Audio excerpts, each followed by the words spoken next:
Hello, I'm Andrea Stubbs, the Administrative Director for the HPV Cancer Prevention Program at St. Jude Children's Research Hospital.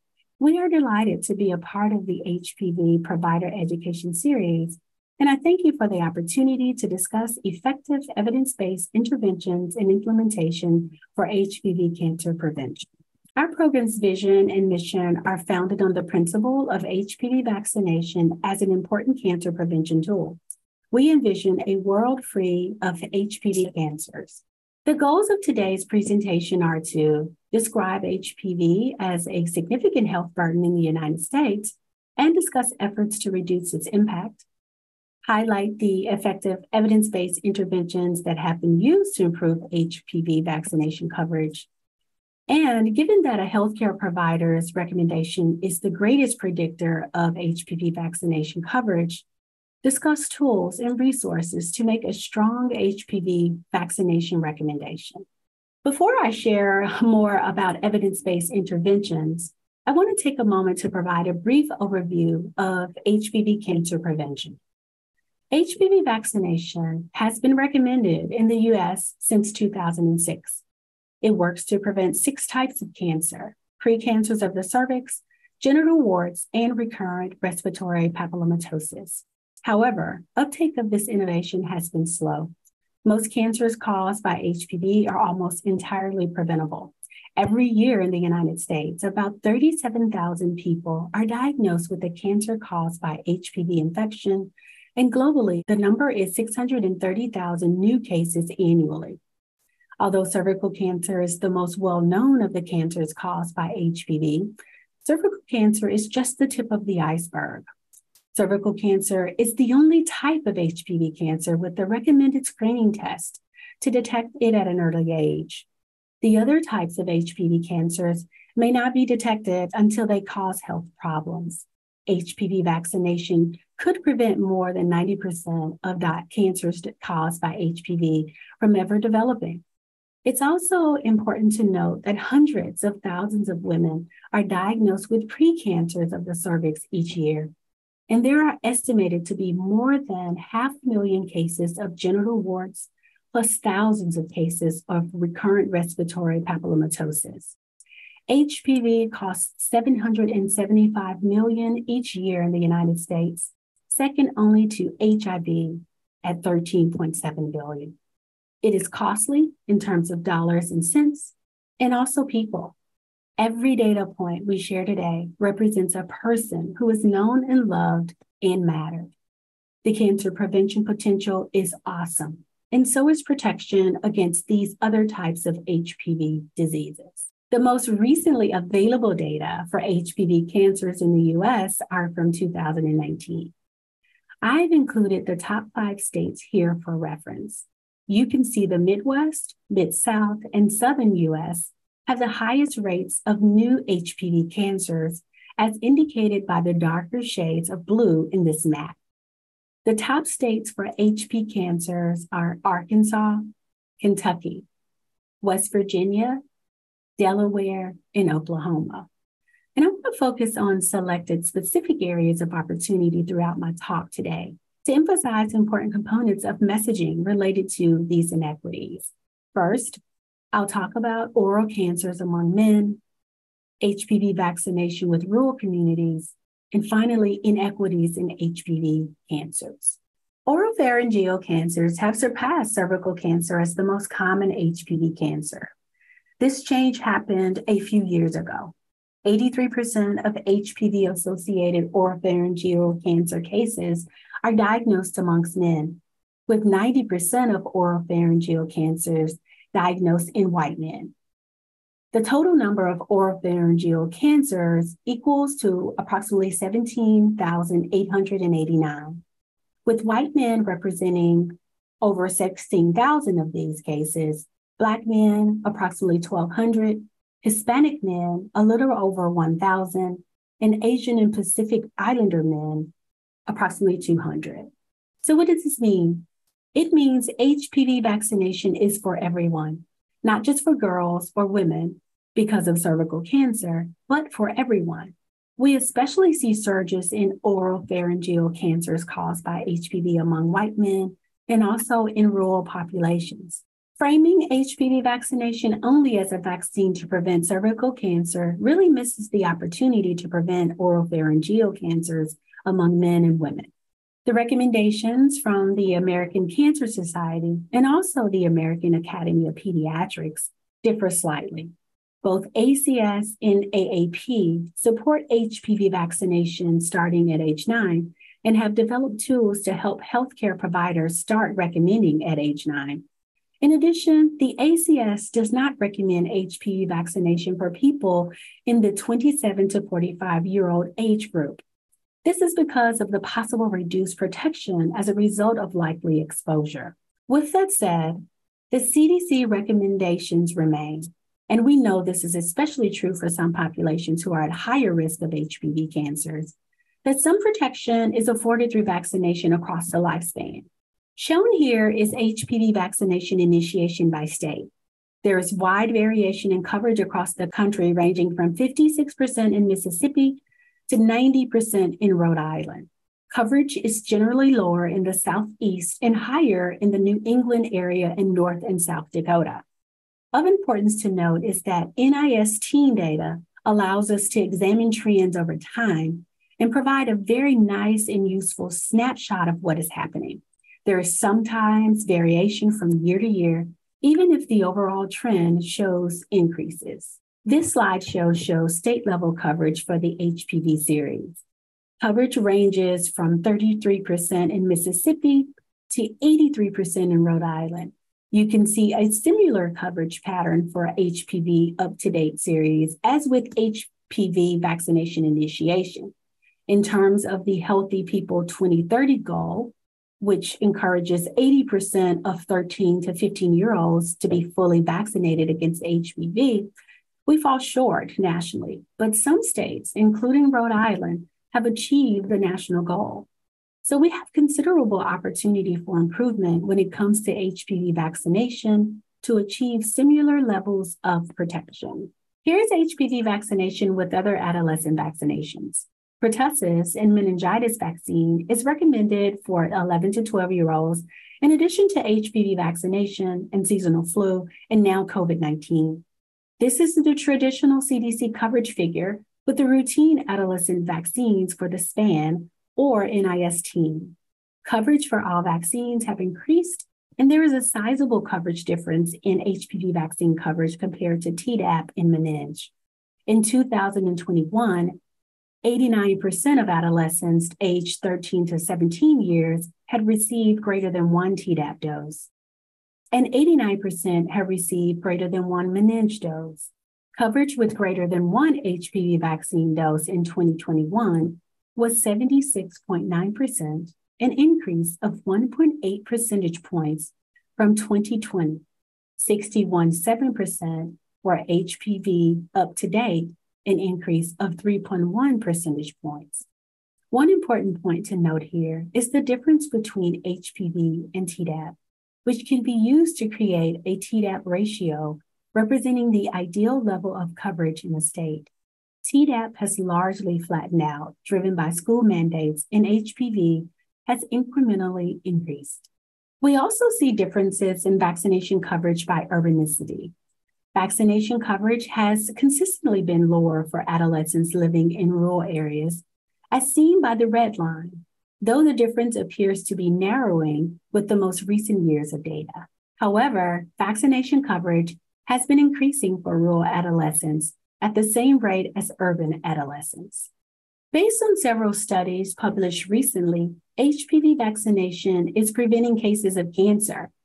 A recent study published by Milena Falcaro and colleagues in The Lancet has highlighted the benefits of HPV vaccination for cancer prevention. In England, United Kingdom, an HPV vaccination program was introduced in September of 2008, promoting the bivalent HPV vaccination. The authors examined the impact of the program on precancerous lesions of the cervix and cervical cancer.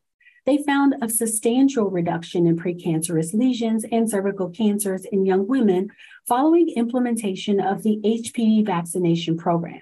This was particularly true for those who were vaccinated at age 12 through 13, resulting in hundreds of fewer cases of cervical cancer and more than 17,000 fewer precancerous lesions of the cervix. The authors conclude the HPV immunization program has successfully almost eliminated cervical cancer in women born since September 1st, 1995. This emphasizes the importance of HPV vaccination for cancer prevention. Starting HPV vaccination at age 9 has emerged as an important strategy for initiation and series completion. The American Academy of Pediatrics and the American Cancer Society both emphasize the importance of beginning HPV vaccination at age 9. There are several noted benefits supported by research studies, a few of which are cited here. We know that 9 to 12-year-olds develop the highest antibody titers than any other age. Benefits to early initiation include the ability to increase time to complete the HPV vaccination series by the 13th birthday, and the added benefit of only needing 2 vaccines instead of 3. Starting at age 9 decreases the need to discuss sexual activity, and it allows for the conversation to focus more on HPV vaccination as cancer prevention. It also decreases requests for only vaccines that are required for school. It has been shown by several systems to increase vaccination rates and shown to be acceptable to systems as well as to providers. On the National HPV Roundtable website, you will find Start at 9 materials and resources that include toolboxes for provider health systems, coalitions, and parents or advocates. These include social media messaging, newsletter content, as well as links to other useful resources. The URL on the slide will help you navigate to those resource materials. Our program has worked with the National HPV Vaccination Roundtable and the American Cancer Society to produce a special issue of human vaccines and immunotherapeutics to complete the latest evidence on the benefits of starting HPV vaccination at age 9. The URL and the QR code to connect to the special issue are shown on this slide if you're interested in finding out more information about it. HPV vaccination is a preventative or prophylactic vaccine, not therapeutic. So this means it works best to provide full, complete protection when given before someone may engage in behaviors that could result in transmission. However, HPV vaccination may be appropriate across the lifespan, and even those who were not vaccinated on time may still benefit. HPV vaccination has been routinely recommended in the United States since 2006 for females and since 2011 for males. Here are the current recommendations for HPV vaccination from the CDC's Advisory Committee on Immunization Practices. HPV vaccine is recommended for routine vaccination at age 11 or 12 years and may be started at age 9. The ACIP also recommends vaccination for everyone through age 26 years, if not adequately vaccinated previously. HPV vaccination is given as a series of either 2 or 3 doses, depending on age at initial vaccination. Vaccination is not recommended for everyone older than age 26. However, some adults ages 27 through 45 years may decide to get the HPV vaccine based on discussions with their clinician if they did not get adequately vaccinated when they were younger. HPV vaccination of people in this age range provides less benefit for several reasons, including that more people in this age range have likely already been exposed to HPV. For adults ages 27 through 45 years, clinicians can consider discussing HPV vaccination with people who are most likely to benefit. HPV vaccination does not need to be discussed with most adults over age 26. When we take a look at HPV vaccination coverage and then the incidence of HPV cancers, we have a major opportunity for impact by increasing HPV vaccination today to prevent HPV cancers in the future. HPV vaccination is safe, effective, and durable, yet uptake is less than optimal. Low HPV vaccination uptake exists in areas where HPV-associated disease burden is greatest. There's tremendous opportunity for impact. So what do we do about it? How do we increase HPV vaccination coverage? For the remaining time of this presentation, I'll share a few strategies used to increase HPV vaccination coverage. One effective strategy is to focus on implementation. We acknowledge that evidence is often untested in the real-world setting, not applied equitably, and may not be relevant. We have to consider the context of evidence and the need for adaptations to fit different settings and populations, what sustainability looks like, and how to scale up proven strategies. I must also acknowledge that there is limited information on implementation. Change is constant in the current healthcare environment. Implementation is complex and requires a strategic emphasis on communities and policy, healthcare organizations, vaccine decision makers such as providers, and the patients and their families. Additionally, we have to address the role of vaccination hesitancy. This has been heightened as a result of the COVID-19 pandemic, and likely conflation is happening with routinely recommended vaccinations. Vaccine hesitancy pre-COVID was ranked by the World Health Organization among the 10 most pressing global health threats. A study was conducted in 2020 to examine the prevalence and characteristics of HPV vaccine hesitancy among parents and adolescents across the U.S. and found that 23% of U.S. parents were hesitant about the HPV vaccine. Vaccine hesitancy refers to delay in the acceptance or refusal of vaccination despite availability of vaccination services. Hesitancy varies across time, place, and vaccines, and is influenced by factors such as complacency, convenience, and confidence. Vaccine acceptance occurs on a continuum of levels of vaccine confidence and acceptance.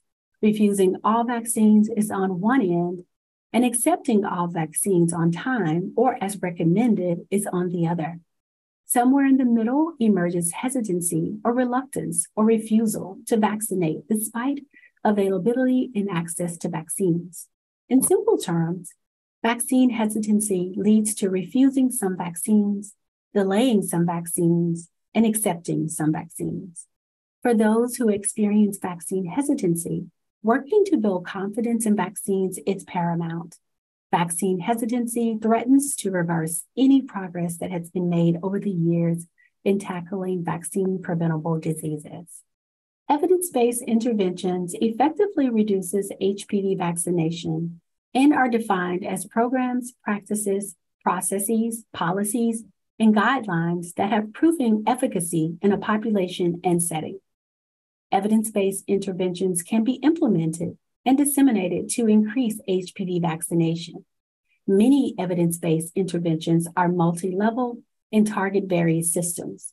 There are several types of evidence-based interventions used in various settings, and their selection process is based on their use with their particular target population and setting. Evidence-based interventions are very effective for increasing vaccinations, and the U.S. Preventative Services Task Force, who works to improve the health of people nationwide by making evidence-based recommendations, has included several effective and useful strategies in the Community Guide recommendation. The Guide to Community Preventative Services, or the Community Guide, is a collection of evidence-based findings of the Community Preventative Services Task Force. It is a resource used to help select evidence-based interventions to improve health and prevent diseases by state, community organization, business, healthcare organizations, or schools. The Community Guide uses a science-based approach to determine whether an intervention approach works and is cost-effective. It also helps to identify and select intervention approaches for behavioral change, disease prevention, and environmental change across more than 22 health topics. It identifies where there is insufficient evidence and where more research is needed, and complements decision support tools such as Healthy People 2020 and the Guide to Clinical Preventative Services.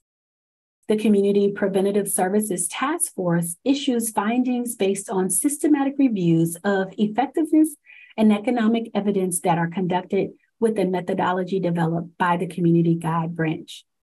Community Preventative Services Task Force has reviewed 22 different strategies. I'll focus on several that are supported by strong evidence used by the Community Preventative Services Task Force guidelines. Overall, for HPV vaccination interventions, There is a blend of evidence-based and recommended approaches focused on ensuring supply and generating demand. These approaches work best in combination and are multi-level and multi-component, even showing multifactorial aspects within levels and components to accommodate context. Here's a snapshot of recommended approaches from the Community Guide. Healthcare system-based interventions should be implemented in combination.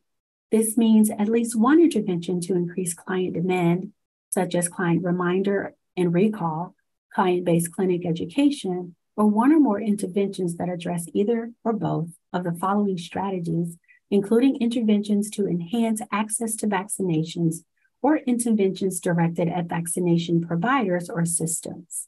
Another approach referenced in the Community Guide is community-based interventions should be implemented in combination. It is recommended that one or more interventions increase community demand, such as manual outreach and tracking, client or community-wide education, client incentives, or one or more interventions enhance access to vaccination services. And this includes expanded access in healthcare settings, home visits, and reduced client out-of-pocket expenses. It is strongly recommended that these must be connected in order to improve HPV vaccination coverage. Shown on the screen here are the 6 programs from the National Cancer Institute's evidence-based cancer control that were created to increase HPV vaccination coverage. However, there are a few concerns about these programs.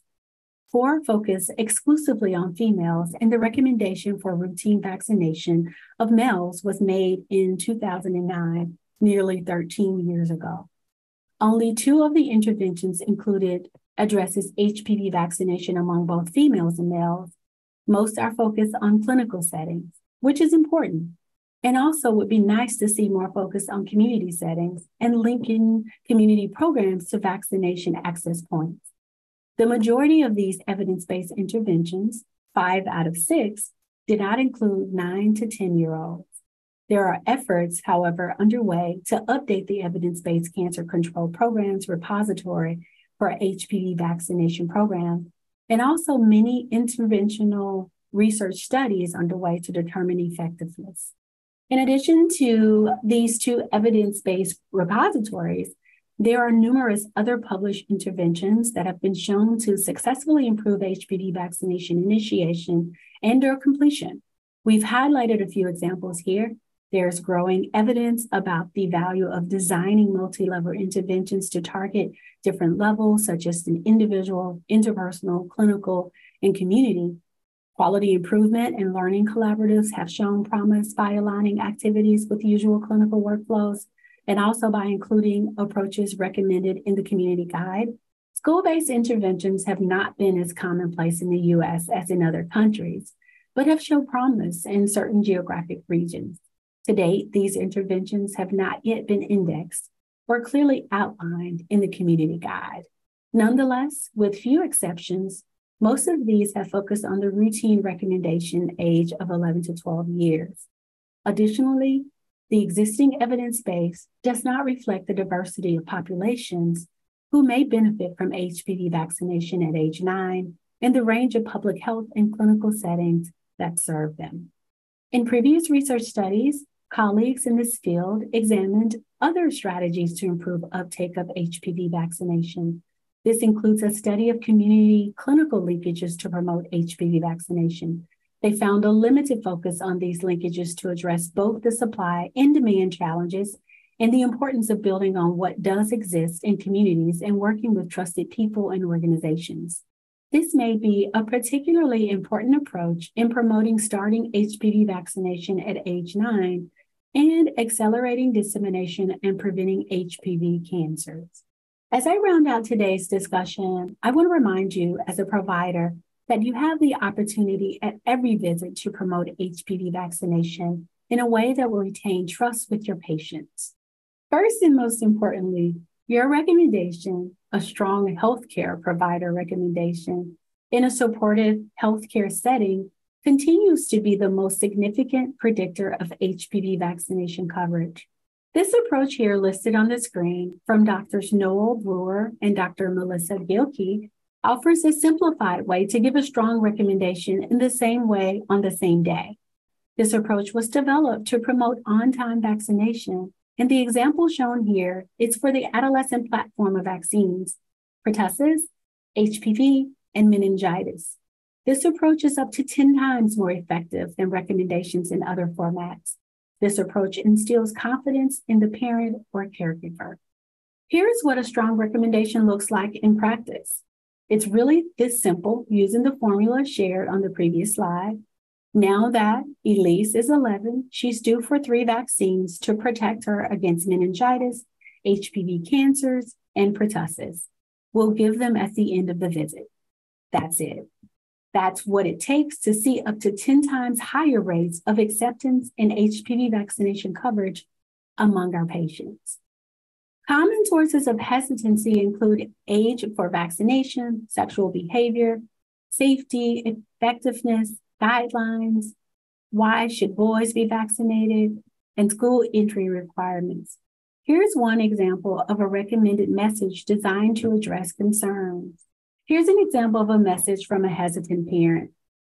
I think my child is too young for HPV vaccination. They're not doing anything to be at risk for HPV. The provider's response: kids respond more strongly to HPV vaccine when they are younger. This may give better protection against some cancers.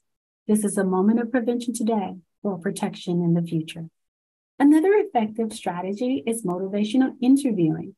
Motivational interviewing is a guiding motivational style of communication that can help parents and patients move from being vaccine hesitant. The art of MI employs a collaborative conversational style for strengthening a person's own motivation and commitment to change. The MI principles promote partnership between the clinician and the patient or parent. It promotes acceptance, and most importantly, it promotes collaboration.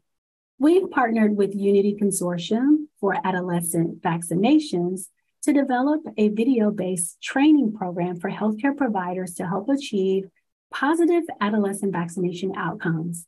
The primary objective of pursuit of the 3 C's, confident, concise, and consistent healthcare provider recommendations for adolescent vaccines, was to demonstrate effective communication strategies for healthcare providers making vaccine recommendations to parents and adolescents at the 11 to 12 and 16 to 18-year-old immunization and well visit platforms.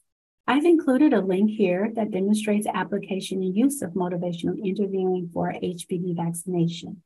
I'd like to just remind us of a few discussion points that we've covered today. Despite its safety and effectiveness to prevent 6 types of cancer, precancers of the cervix, genital warts, and recurrent respiratory papillomatosis, HPV vaccination coverage remains low. Strong provider recommendations and supportive systems drive vaccination rates. Provider recommendations matter, and they are the strongest predictor of vaccination coverage. We also learned that implementing evidence-based interventions can help to increase completion of the HPV vaccine series and equip providers with the necessary tools to help increase vaccination rates. I want to thank you for our time together and for allowing me to share with you about effective evidence-based intervention strategies and the process of implementation. Thank you.